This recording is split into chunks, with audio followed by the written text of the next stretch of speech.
The fate of TikTok here in the U.S. now rests with the Senate after the House quickly passed a bill last week that would force the popular social media app to spin off its U.S. operations from its Chinese parent company, ByteDance.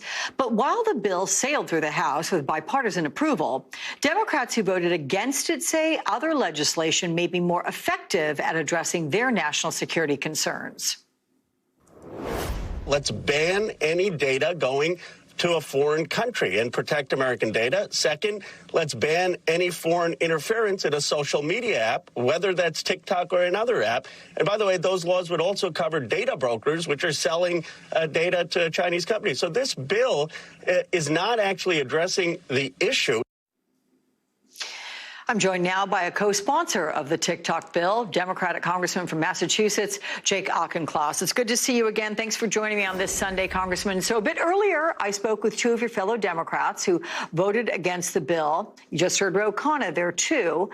They are concerned that it could violate freedom of expression here in the U.S., and what is really needed is rather a privacy bill that targets all social media sites. What's your response to them? Good afternoon, Alex. Nice to be with you again. I actually strongly agree with my colleagues that we need comprehensive social media regulation. I'll give you an example. Just last week, I dropped a bill to raise the age of internet adulthood from 13 to 16 years old. I'm also working on legislation that would make things like defamation and cyber stalking and intimate privacy violations liable on the social media corporations themselves, who have been shielded by Section 230 for the last several decades. But to do any of these things, the first step is to make sure that these social media corporations all follow U.S. law. Right now, we have a situation where the most popular of them, TikTok, follows Chinese law. So step number one to getting it right against these special interests is to make them all play by the same set of rules. Okay, but let's think about the young voters and people who use TikTok, let's say for their businesses, who aren't happy about this bill. Can you clarify to them why TikTok is a national security threat? Is there evidence that information about Americans is going directly, potentially, to the Chinese government? Let's go through a number of things here. First of all, TikTok is controlled by the Chinese Communist Party. That is a matter of Chinese law, not of my opinion. Under Chinese law, what Xi Jinping asked for, he gets, and TikTok, owned by ByteDance, is domiciled in China. Now, that means that the Chinese Politburo, for example, has access to 170 million Americans' real-time social graph, their contact lists on their phones, their geolocation data. That's a problem. But I'll tell you what, that's actually not the primary reason I co-sponsored this bill. The primary reason I co-sponsored this bill is the effect of TikTok and its fellow travelers like Meta and X and Instagram and Twitch on mental health. For the last 12 years, youth mental health has been plummeting. Social media is a primary driver because these companies are attention fracking our youth. They're profiting by selling their attention span to the highest bidder from advertisers. And American families are made miserable by this. Congress hasn't done anything. We need to act. We need to replace screen time with family time. Yeah, I think it's hard to argue that point. But let me ask you why you think Donald Trump has flip-flopped on TikTok. I mean, he's now against a ban.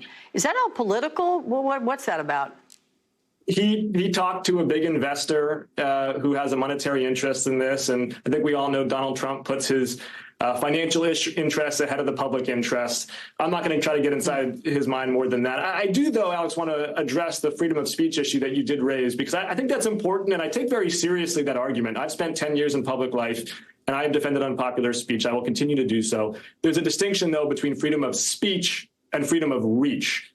Americans have a sacrosanct right to post whatever they want in the political domain. They can make fun of Biden, they can make fun of Trump, they can make fun of me, and they have. But that is distinct from a right to have whatever you post amplified for 100 million people, courtesy of the Chinese Communist Party. An algorithm resident in Beijing does not have civil liberties. Okay, point well taken there as well. Let me talk about this morning as we switch gears with Prime Minister Benjamin Netanyahu responded to Senate Majority Leader Chuck Schumer's House floor speech, saying that he's a major obstacle to peace and calling for a new election in Israel. Take a look at this. The majority of Israelis support the policies that we're leading. Go into Rafah, destroy the remaining Hamas terrorist battalions, make sure that we don't put into Gaza, instead of Hamas, the Palestinian Authority that educates their children towards terrorism and the annihilation of Israel, and also an enormous majority here, including 99 Knesset members to 9, oppose the idea of ramming down a Palestinian state down our throats. I want to get to some the of those majority of polls Israelis, this is a wake-up call to Senator Schumer. The majority of Israelis support the policies of my government. What's your reaction to that? I've sat in a room with Benjamin Netanyahu and have had a robust back and forth on my view of some of his policies and how they interact with American strategic interests. And I've been clear publicly recently that I think, for example, his actions in the West Bank undermine the prospects for a wider and deeper Abraham Accords. I am going to allow the Israeli people, though, to choose the time and place of their own elections. And I think more important than whatever Benjamin Netanyahu is saying right now, whatever Chuck Schumer said on the Senate floor, is actually what's being discussed between Israel, the United States, Hamas, Qatar, Egypt, Saudi Arabia in these ceasefire negotiations. Because progress has been made over the last week. Hamas, which previously rejected a temporary ceasefire offer from Israel, has now ceded some ground and is increasingly moving closer to a position of 6 weeks of a ceasefire in exchange for hostage release and surging in humanitarian aid. That's progress. Okay, point well taken there as well. Congressman Jake Auchincloss, good to see you, my friend. Thank you.